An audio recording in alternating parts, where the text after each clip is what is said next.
Good afternoon, everyone. Thanks for staying. I'm so glad you're still here. This has been an amazing day of discussions, and I'm looking forward to one more with some incredible panelists. So thank you for being here.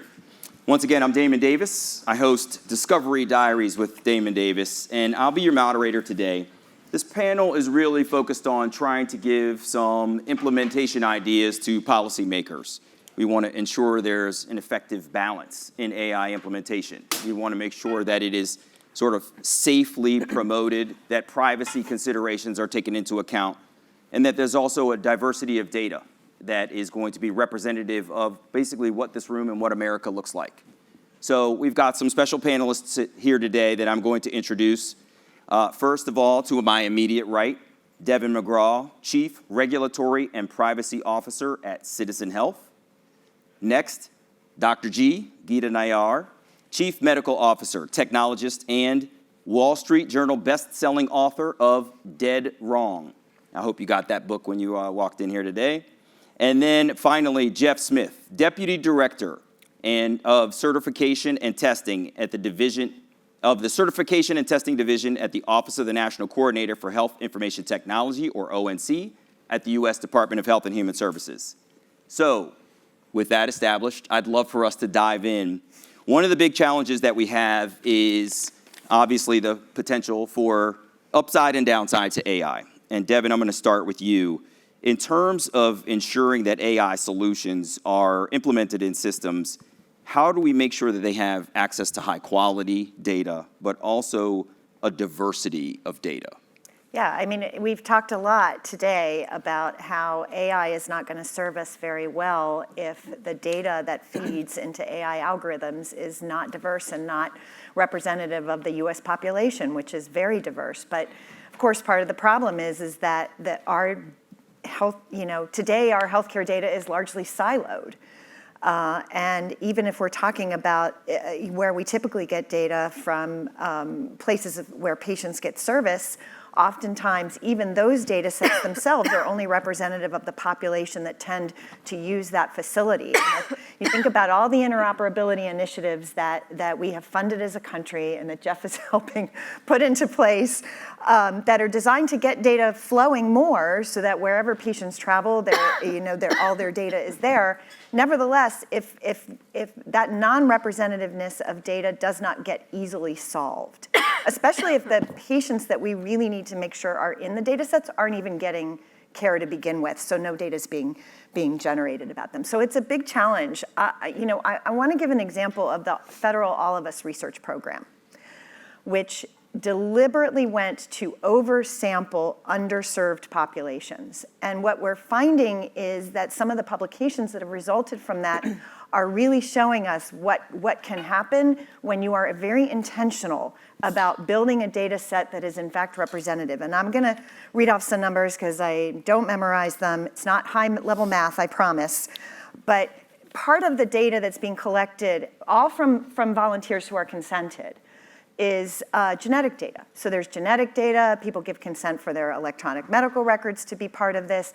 They also get measured and weighed, and some of them have medical device data going into it.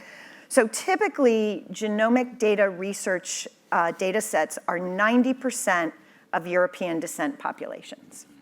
In the All of Us research program, where nearly 46% of the participants self-identify as non-European race or ethnicities, they have found more than 275 million new genetic variants. This database has not been in place for all that long, and researchers are looking at this very diverse data and coming up with data that is brand new, that isn't present anywhere else. And I think it underscores the important, it underscores a lot of things, really. Mm-hmm. But mostly I think it's if we're not intentional about making sure that we are getting data from populations that we are not serving well today, we will continue not to serve them. We will continue to build algorithms that don't respond to them. We will exacerbate disparities in care instead of making them better. And I don't think we've done as much work to talk about what does it take to be really intentional about reaching populations that are missing in our data. Mm. I'm so glad that you brought out that all of us data. Yeah. I mean, that's the intentionality of the project had an amazing spirit behind it. But just to hear that it's not even fully implemented and already this amazing array of insights is coming out shows huge promise for what this project, let alone all of the hopefully later, deeper, more interconnected projects will come out with as well. Yeah. I guess the challenge, I've known you from my days at ONC, and you've always been sort of a privacy queen that we've turned to. and so therein lies the next question is, what then is the challenge with privacy regulations? AI, electronic health records put pressure on privacy considerations. Now we're talking about AI. There's a huge interconnectivity between all of this data, these systems. What is the new pressure that AI puts on privacy considerations? And how could any policymaker sort of address these issues? Yeah, well, I mean, if you think about what had to be done in the All of Us program, just by way of example, to make sure that people who are in underserved populations who tend generally not to trust the healthcare system or their collection of data, to actually have them be willing to have their data be collected and be part of this database that was going to be made accessible to all kinds of researchers without them necessarily consenting for each and every research opportunity. That's a big leap of faith and takes a ton of work to design something where people feel comfortable. You know, it's only de-identified data. They took another step to get certificates of confidentiality, so what that means is that there is very limited ability to use that data in a context that could be harmful to that person, like criminal cases, for example. So, you know, really went above and beyond to try to protect that data. So what does that mean to, you know, for the ordinary healthcare system that's working on AI, or vendors working on AI who may not necessarily be able to access certificates of confidentiality? What kind of things do we need to do to the rules that we already have in place? You know, and some of the comments throughout the day struck me. That there is, I think, on the part of patients, and understandably so, a great deal of skepticism about the use of their data in AI. But I think there are lots of reasons for that. One is that, you know, a lot of times with new and shiny things in healthcare, they don't get built necessarily. They get built not necessarily with the needs of patients in mind, but the needs of the rest of the system in mind. And, you know, we do have a set of rules around how certain types of health data in the healthcare system, doctors, data from most doctors, data from hospitals, data from health plans gets governed by HIPAA if it's here in this country. But there's a whole lot of data that's very health relevant that sits outside of that framework that isn't really governed by the same set of comprehensive rules. So we don't have a good kind of baseline to build on in terms of how we protect that data. At the same time, how much more do we need to do, even if we think about just the HIPAA data sources? It's a lot of really sensitive data. It's a lot of really important data that could be extraordinarily helpful in building AI algorithms. You know, we have some rules, frankly, that are pretty good and have stood the test of time to some degree in when can you use identifiable data to treat patients? When can you use it to get paid for care? When can you use it to do quality assurance for public health? And it doesn't necessarily mean that we have to say, oh, because it's AI, patient consent is needed. But there might be a need for us to do more, for example, with how we regulate de-identified data, which is frankly what's going to feed most of these algorithms. And today, we don't regulate it at all, nothing. If you have even an entity covered under HIPAA that once they've de-identified their data in accordance with HIPAA methodologies, which only means that there's a very low risk of re-identification, not that there's zero risk of re-identification, it falls out of regulation altogether. We don't even have penalties for when people re-identify data because it was released into the universe with no rules on it, and so it gets monetized on a regular basis, even outside of the considerations of AI, and it just builds levels of mistrust, I think, when individuals don't even really have transparency around how their data are used, particularly in the de-identified context. And there aren't very many collection limitations in HIPAA. So if an entity, like let's say I work for an academic medical center and I'm developing AI, and it occurs to me that, oh, just the data in the medical records that I have here is not going to be sufficient for this AI. I'm going to go to a data broker and scoop up a whole bunch of data on how people use social media and environmental data and income level data from my populations. I'm going to feed all that into my AI algorithm.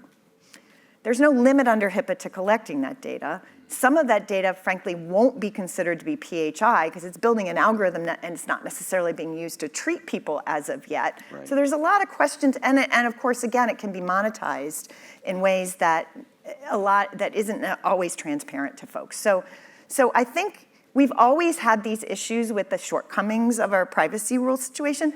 What AI has done is just exacerbate it. Yeah. It didn't create these problems. You won't find the words artificial intelligence in any privacy rule other than maybe some new stuff that might have popped up from state legislatures. So it's a bit of a long-winded answer, but I think it's a kind of a complicated scenario where this is innovation that we need to happen, but we need to have it happen in the right way. Mm-hmm. So how do you build the right set of protections around the data that still enable it to be used for the right purposes, but doesn't necessarily deepen the mistrust that people already have, that many people already have in the way that we use their data, and particularly, again, populations that we have not served well over time. Yeah, not served well will unfortunately continue to be underserved if we are not careful. And you've mentioned a couple of things that I want to bring Dr. G in for. So Geeta, I know you focus a lot on health equity, and you've been sort of an observer of technology implementations over years, electronic health records, social media, many of the things that Deven has already alluded to.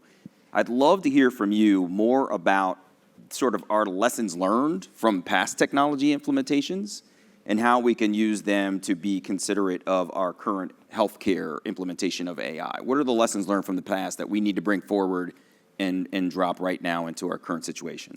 You bet. First of all, thanks so much for having me, Devin. The team has done a wonderful job, and thank you all of you for still being here. Appreciate it. Look, as far as the lessons learned, I don't know if we've learned them yet, but the lessons we should have learned, I feel like you have to change the question, right? The lessons we should have learned is, number one, the problems we have in healthcare, they're not about technology, right? And I think, Devin, you made a great point in saying that, right? The problems we have in healthcare, whether it's health equity, whether it's a burnt out workforce, whether the fact that technology was supposed to help our workforce and actually ended up burdening our workforce, and now they're incredibly turned off to anything technology. Even if we do neat and cool, exciting things with generative AI, half the battle will be convincing the staff that it is actually going to work, right? I think the first thing we have to remember is the excitement we have around generative AI, myself included as a technologist, is limitless. But as a physician, I'm slightly skeptical because we have to make sure that this era of innovation has to be done with our clinicians, with our doctors, with our nurses, with the care team. It cannot be done to them, which is the way the EHR has really been done to date, right? We also have to be mindful that similar to the EHR, while we may have solved 3 problems, we created 5 new ones, right? And this time we can't afford to do that because we have a serious workforce shortage. We have a serious burnout problem. 1 in 5 healthcare workers are leaving the industry since 2020. And if you're in rural America, you're even worse off. You have less than 10% of physicians even working in rural areas. And 1 in 5 Americans are in rural areas. So this is not a small number, and it's often also lost when we talk about health equity. When we think about the underserved, rural America is at the top of that list. And so I think there's limitless potential, but we have to remember what is the problem we're trying to solve today. And when you talk to technologists, by the way, they are, of course, the most excited. Mm-hmm. And they will tell you that, okay, we've got a workforce shortage, we have a burnout issue, we can solve that. We can solve that with AI. We're just going to replace all the doctors and nurses, and boom, we got the solution, right? How many people believe that's the solution? Right, we know that what drives consumers in to see the doctor is the relationship. We know that 92% of all Americans still trust their physician.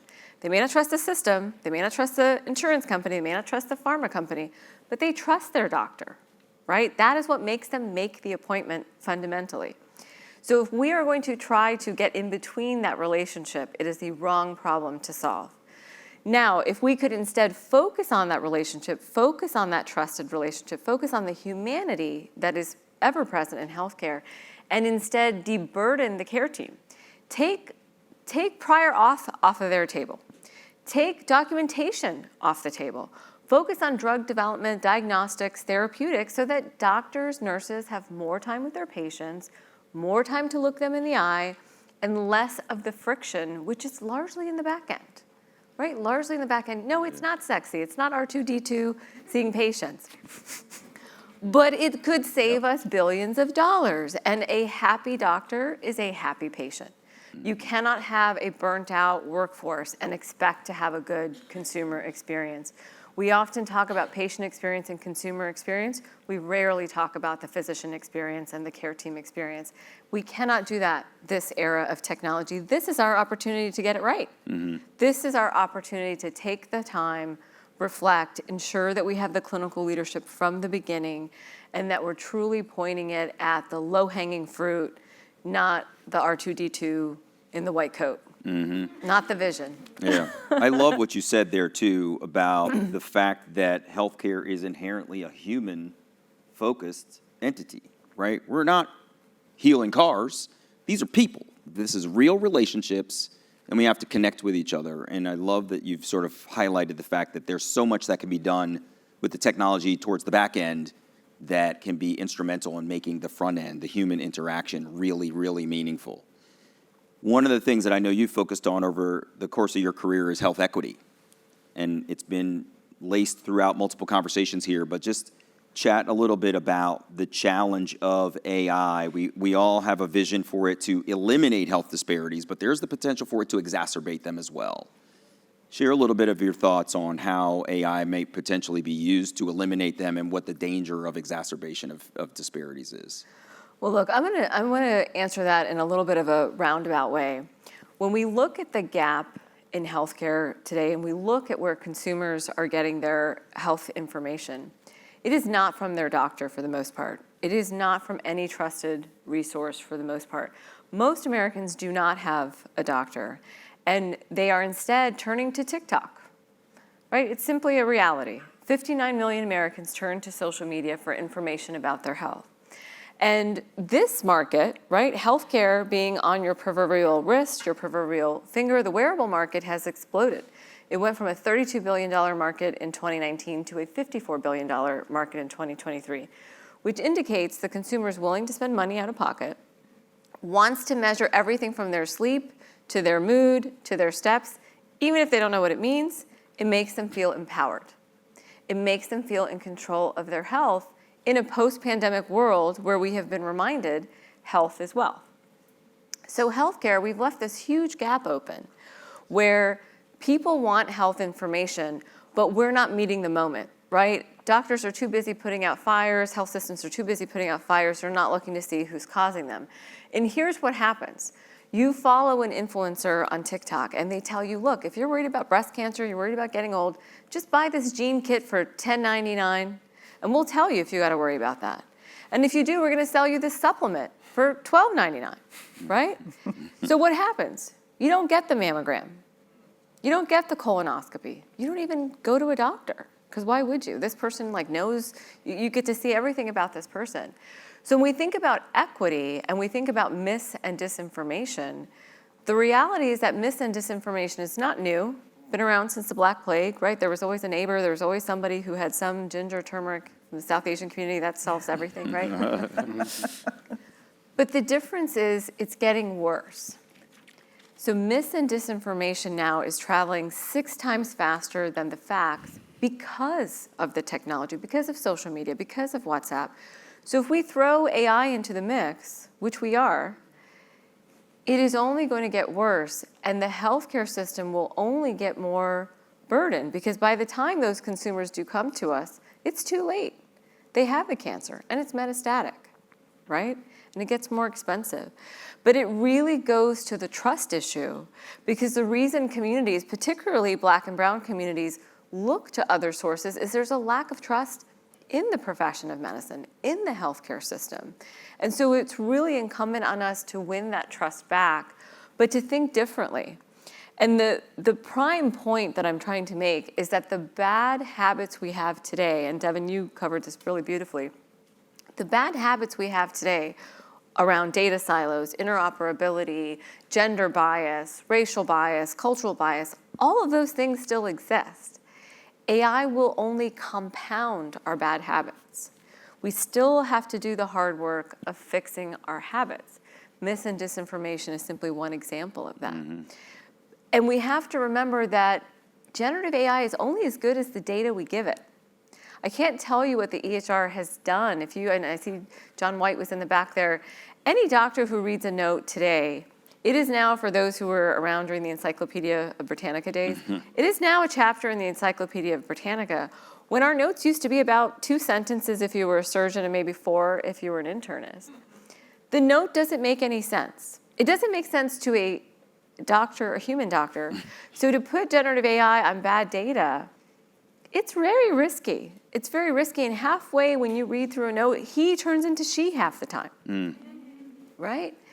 So we have to remember all of these bad habits. Actually, a lot of them came from the tech that we implemented erroneously. Mm-hmm. So I am a big believer in AI and what it can do, but we as healthcare leaders still have to do the hard work. Interoperability will not be solved by AI. Will we be able to jimmy rig it and go around it faster and better? Yeah. But ultimately, the issues around data still exist. Exactly. I think you said some things that triggered for me. One, as people of color and folks who are in communities of color and traditionally sometimes have less access to the healthcare system, we've talked before about how if the data is pulling from those who have had access to the healthcare system, those who have not had access will be left out of the data and therefore will not be part of the algorithms that it's trained on. Secondarily, I think about, the White House has an initiative on research in women's health. Women have traditionally been underrepresented in healthcare research. What does that mean for the data that is going to be utilized for AI algorithms where women have been underrepresented in a lot of research too? So there's a lot of different ways to slice this. I know Stephanie was on the prior panel. I spoke with her upstairs about the underrepresentation of people with disabilities and rare diseases and things like that. There's all these slices of humanity that are not currently well represented, that when AI is put on top of some data, there's going to be some challenges in pulling meaningful insights that are accurate and effective for the healthcare providers to delve into. Jeff, I want to turn to you for a moment. And first, maybe you can tell us about this morning's announcement. Your boss went from having a pretty simple title in the Office of the National Coordinator for Health IT to probably the longest title in government. Just say a little word or two about the change in your office, and then I'd love to hear about some policy regulations around AI. Yeah, sure. So, so we took a very large mouthful, which is the National Coordinator for Health Information Technology, and decided to add some more letters to that. We are now the Assistant Secretary for Technology Policy / Office of the National Coordinator for Health Information Technology. I had to practice that several times on the way over, but I think I got it.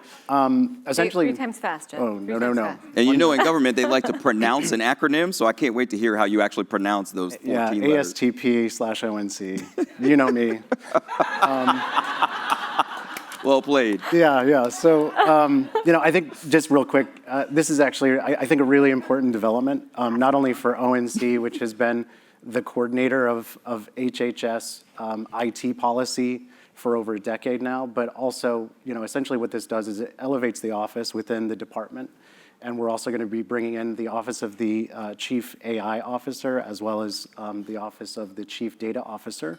And we're going to be reinvigorating the concept of a Chief Technology Officer. So we are really kind of consolidating all health data technology policy and kind of HHS deployment under one roof.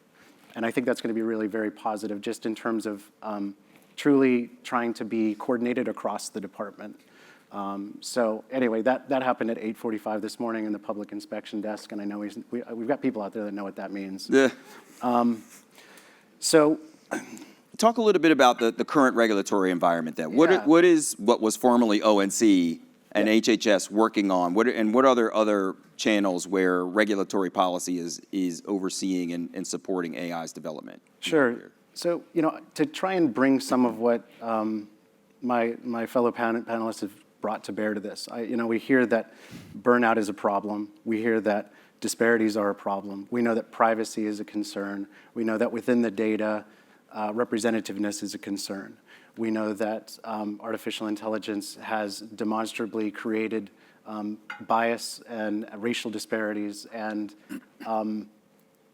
when we were first charged at ONC at looking at the general space of AI back in, I believe it was April of 2021, we were told we need to fix the problem of racial disparity in AI. And when we looked into it, we saw a heck of a lot of different problems, racial disparities being one of them. And so all of this actually makes a lot of sense. And I think it's actually really difficult for any single federal agency to kind of look at the landscape of problems and say, we're going to try and fix all of it. But that's actually what we tried to do at ONC. And so our guiding principle was, how do we optimize the widespread use of high-quality predictive algorithms and now generative AI? And we determined, well, in order to do that, the AI has to be demonstrably fair, appropriate, valid, effective, and safe.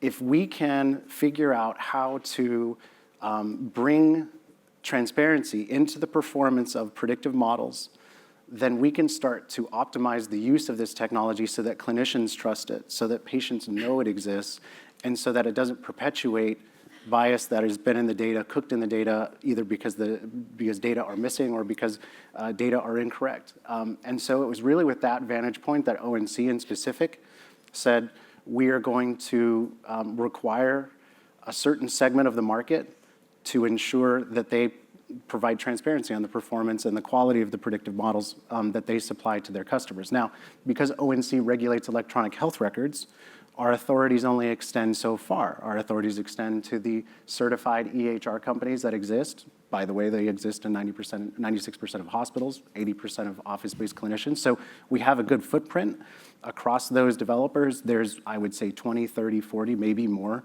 predictive technologies and generative technologies that will be subject to our requirements, but it only represents a fraction of the overall.